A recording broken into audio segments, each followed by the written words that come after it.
Inna ad-dina 'indallahil Islam.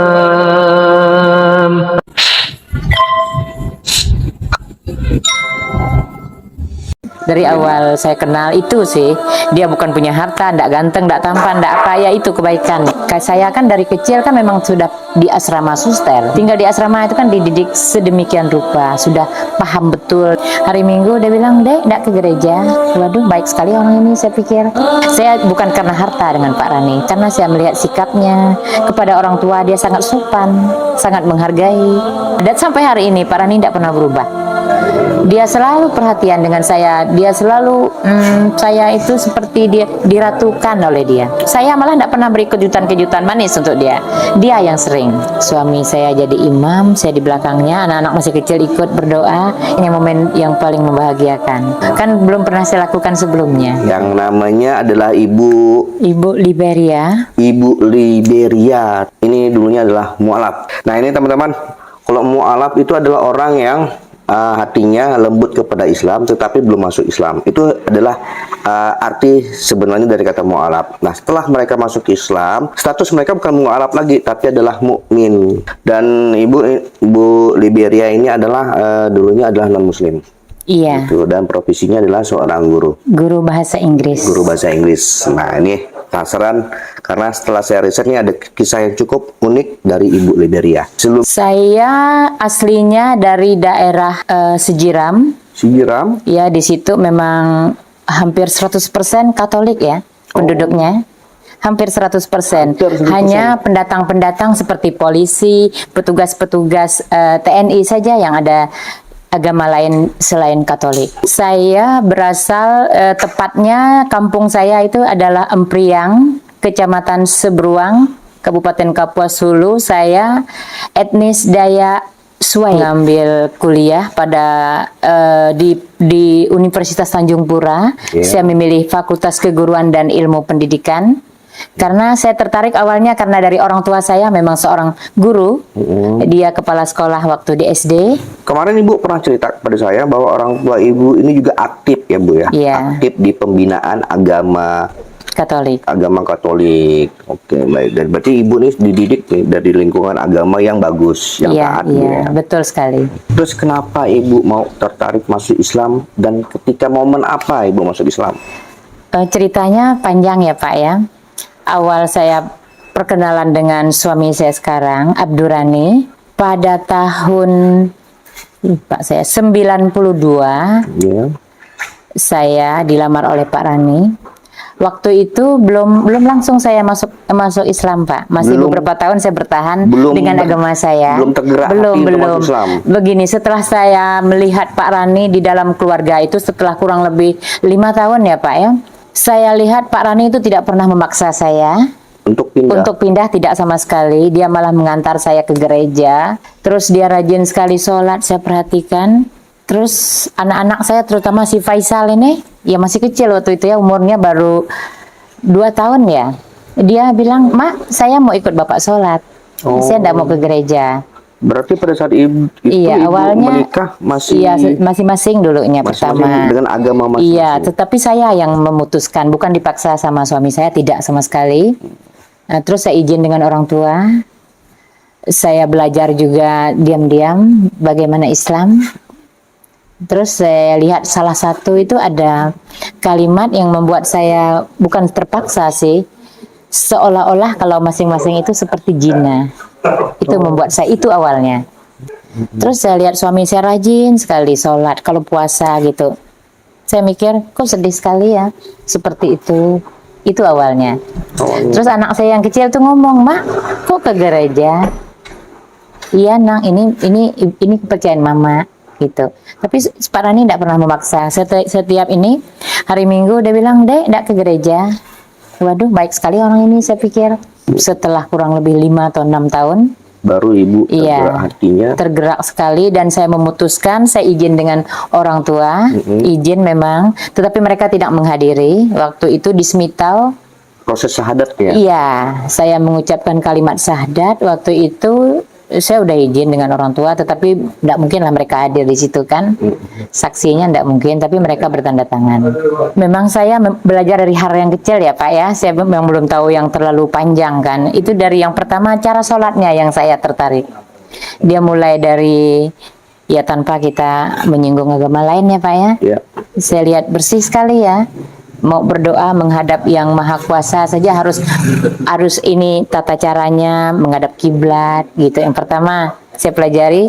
Kemudian ada tata caranya mengambil wudhu. Diam-diam saya belajar sendiri.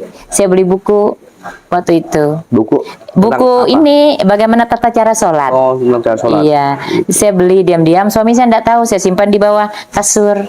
Terus setelah hari ke berapa tahun itu lupa saya bilang suami saya, sepertinya saya akan ikut agama yang Bapak anut. Dia kan manggil saya adik dulu ya, abang waktu itu. Saya mau mengikuti agama abang, ya apa yang abang anut. Saya bilang gitu. Apa tidak terpaksa katanya? Oh sama sekali tidak. Saya sudah membeli yang pertama. Saya bilang saya sudah membeli satu buah buku tata cara sholat. Ya. Pada saat itu Pak Rani kaget nggak Bu? Atau gembira nggak ketika dengar Ibu? Iya mau pastinya masuk lah, sangat gembira. Terus dia bilang gini, kapan kita bisa diresmikan secara Islam? Saya bilang secepatnya. Setelah Ibu nih selesai mengucapkan syahadat, apa yang Ibu rasakan? Yang pertama saya rasakan ya, hati saya kok tenang gitu ya. Tenang. Itu yang pertama. Hidup itu kan yang pertama perlu ketenangan. Saya pikir ya, percuma banyak harta, banyak apa. Ya memang waktu itu kami dua kan hidupnya sangat sulit ya Pak ya. Mohon maaf Pak, untuk makan aja besok pagi mau makan apa aja susah. Saya bukan karena harta dengan Pak Rani, karena saya melihat sikapnya kepada orang tua, dia sangat sopan, sangat menghargai. Itu yang pertama. Dan orang tua saya tahu sekali sampai hari ini, mereka selalu mengatakan, kok Pak Rani baik banget ya? Itu selalu keluar dari mulut ibu saya. Berarti jadi menantu terbaik nih Bu ya? Iya. Ya, gitu. Waktu itu ya, kalau bisa jujur ya, pertama rasanya bergetar saya. Apa mungkin saya bisa menjalankan ini? Itu tanda tanya besar pertama kan. Wajar ya Pak ya? Iya. Saya kan dari kecil kan memang sudah di asrama suster. Tinggal di asrama itu kan dididik sedemikian rupa, sudah paham betul dari cerita. Setelah saya pelajari nabinya kok sama ya, sampai Isa. Saya tahu betul itu karena di asrama itu kan setiap hari kami waktu itu zaman di suster Sejiram itu kan ada seperti apa ya, layar tancap itu. Selalu dipajangkan cerita dari Nabi ini sampai Musa sampai yang terakhir Isa. Saya tidak pernah mengenal Nabi Muhammad waktu itu. Saya tidak pernah tahu sama sekali waktu masih belum menikah sama Pak Rani. Jadi ceritanya kan sampai di Isa. Tuhan Yesus. Oh, Tuhan Yesus. Ya. Apa yang Ibu ketahui tentang Nabi Muhammad? Nabi Muhammad itu kan seorang nabi yang sangat baik ya, sangat menyayangi umatnya. Seperti saya lihat, sangat menyayangi istrinya. Itu salah satu ya. Saya sering membaca bagaimana dia minum dari itu yang pertama saya tertarik tuh. Dia kan punya istri. Kalau istrinya minum dari gelas ini, dia minum dari bekas bibir istrinya. Loh, kok bisa baik sekali ya? Saya pikir romantis. Terus saya menggali banyak sih tentang pelajarannya ya. Itu sih salah satunya. Panutan, teladan dari semua sikap, dari semua tingkah lakunya. Kalau kita dengar ya, banyak sekali yang bisa kita teladani dari beliau. Setiap minggu Sabtu orang tua saya pasti datang, bapak dengan mama, ke rumah saya. Saya kan ekonominya masih sulit. Orang tua tuh membantu saya. Iya, membantu sekali. Tidak ada kayaknya orang tua seperti orang tua saya. Baiknya. Setiap gajian dia kasih saya, ini untuk kamu. Berasnya udah disiapkan, uangnya disiapkan, telurnya dikasih. Padahal saya sudah mualaf waktu itu. Betapa orang tua itu tidak berubah sampai hari ini. Saya bisa seperti ini ya tidak bisa, terutama karena kedua orang tua saya yang sangat saya sayangi. Dia selalu menanyakan udah sholat bagaimana. Jadi kita merasa apa ya, suami perhatian gitu. Itu juga penting bagi saya. Terus saya mencoba. Pak Rani juga kan orangnya tidak pernah harus ini, pelan-pelan, bertahap. Kan tidak bisa kami juga yang dari lahir katanya tidak bisa semudah itu. Ya mulai belajar dari abatasa, saya panggil guru ngaji ke rumah. Beda dengan anak-anak saya itu, apalagi anak saya yang perempuan tuh udah berapa kali tamat ya. Hatam. Ibu udah hatam? Masih jauh.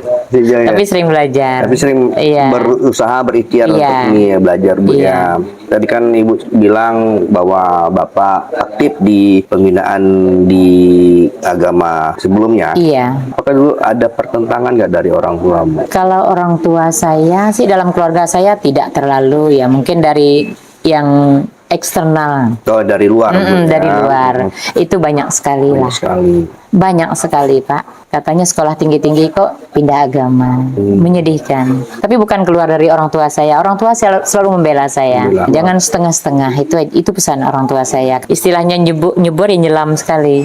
Sebagai mu'alaf, ada enggak kendala-kendalanya, Bu? Banyak ya, sangat banyak. Kalau sholat kan kita harus menggunakan, walaupun ada kata-kata di situ ya, menggunakan bahasa Arab ya, itu sih kendala pertama. Belajar huruf Arab, karena udah tua tuh beda dengan anak-anak. Makanya saya giat sekali anak saya Sultan harus ngaji, biar mudah belajar. Kalau dari kecil kan mudah sekali saya lihat Sultan tuh. Saya antar dia Pak, saya tunggu dia di masjid sampai seminggu. Pertama kan agak enggak mau dia, mama tunggu. Mama tunggu. Mau terbiasa. Udah sekarang udah mau ditunggu lagi, dah malahan dia enggak mau. Jumat kenapa libur, kenapa enggak TBA juga katanya. Itu senang sekali hati saya. Saya dengar juga dari Pak Rani, Ibu sekarang istiqomah nih. Iya. Sholat enggak tinggal, jilbab enggak pernah lepas. Itu kok bisa tuh Bu? Kalau bilang hidayah malu juga saya ya, terlalu berlebihan. Berarti sekarang Ibu udah merasakan nikmatnya Islam? Sudah Bu ya? Sangat. Sudah merasakan itu? Iya. Dan seandainya mau ditukar dengan segala harta yang ada di dunia, mau nggak kira-kira Ibu nih pindah nih Bu? Enggak, mungkin lah. Saya masuk Islam kan bukan karena harta, Pak. Saya dengan Pak Rani sangat sulit. Ya orang tahu semua, Pak. Saya tuh pertama kenal Pak Rani mungkin untuk hari ini makan, besok ada enggak untuk makan. Itu Pak yang terjadi. Bukan saya karena harta, karena kaya Pak Rani bukan. Karena dari akhlaknya, dari perhatiannya, dan sampai hari ini Pak Rani tidak pernah berubah. Dia selalu perhatian dengan saya. Dia selalu saya itu seperti dia diratukan oleh dia. Walaupun dia tidak punya uang dulu tuh, dia sering pokoknya saya harus begini. Sampai hari ini dia suka. Saya malah tidak pernah beri kejutan-kejutan manis untuk dia. Dia yang sering. Itu. Kadang saya bilang, kok saya tidak pernah kejutan manis untuk dia ya? Kok dia terus? Iya, saya memang meneteskan air mata ya. Pertama kali saya bisa sholat sama-sama dengan keluarga. Setelah saya mengucapkan 2 kalimat syahadat, waktu bahagianya saya waktu itu. Suami saya jadi imam, saya di belakangnya, anak-anak masih kecil ikut berdoa. Ini momen yang paling membahagiakan. Kan belum pernah saya lakukan sebelumnya. Dan sampai hari ini, momen itu selalu saya tunggu-tunggu. Bahagia sekali. Saya pernah ya, dulu kan Pak Rani pernah juga anggota DPR, pernah punya, terus pernah sangat jatuh. Sangat sulit kehidupan saya dengan Pak Rani. Anak-anak juga tahu kan. Saya bilang anak-anak, maaf ya nak, kita nggak punya apa-apa sekarang. Terus anak saya bilang, nggak apa-apa mak, yang penting bapak baik dengan mama sayang dengan bapak, kami udah bahagia. Kata-kata itu menyentuh saya sekali. Berkat kesabaran Pak Rani saya lihat. Orangnya sangat sabar. Masya Allah. Itulah yang pertama saya lihat, sabar orangnya. Mendekati saya juga sangat sabar. Saya kalau mau cerita lucu ya Pak sebenarnya. Awal saya belajar tuh saya mulai mohon maaf, saya tempelkan bagaimana wudhu, saya tempelkan di mana-mana. Bagaimana tata cara sholat, saya tulis di di buku, di kertas manila zaman dulu tuh. Itu kawan-kawan kalau ke rumah tuh bingung, apa tulis? Iyalah kita kan harus berdoa, saya kan nggak tahu. Jadi tinggal lihat doa malam. Saya tulis di rumah itu masih ada kayaknya, di rumah lama saya itu. Saya tempel untuk anak-anak saya juga. Doa makan saya lihat, saya letak di meja, saya tutup di kaca. Jadi anak-anak saya belajar. Itu cara saya, dan saya biar bisa juga. Masya Allah. Di situ tuh kalau kawan saya, itu apa Lip? Oh itu kan doa malam. Saya mau tidur kan harus berdoa. Cara belajarnya seperti itu, pakai kertas manila dulunya. Kalau sekarang kan ada di YouTube banyak ya Pak ya. Tinggal kita ada YouTube ya. Iya belum, tinggal putar TV ya sudah ada semua. Zaman semakin canggih, dulu kan tidak canggih. Saya berusaha mencari, tulis di buku itu di pakai spidol besar-besar. Saya lihat, bapaknya senyum. Apa tuh mak katanya? Itu kan saya harus belajar sholat. Iya. Nah, masa saya di depannya aja belajar kan, di belakangnya saya harus belajar juga. Jadi ini teman-teman kisah dari Ibu Liberia, dan saya melihat ini Ibu Liberia sangat beruntung ya karena mendapat dukungan dan suami yang sangat pengertian kepada Ibu Liberia, dan tidak semua mualaf pun mendapat suami seperti suaminya Ibu Liberia. Bahkan banyak sekali mualaf yang tidak diajari bagaimana cara sholat, cara mengaji, bahkan ya banyak juga yang mendapat perlakuan yang tidak mengenakan ya. Iya. Tapi sangat beruntung. Jadi kalau saya lihat nih Bu Rani dari bercerita dari keadaan yang Sangat sulit. sangat sulit, akhirnya naik lagi gitu ya. Iya. Turun naik. Berkat kesabaran. Berkat dari sabaran dari Bu Rani, dan Iya. tidak pasti tentunya didukung oleh doa-doa dari Iya, pastinya. istri yang solehah.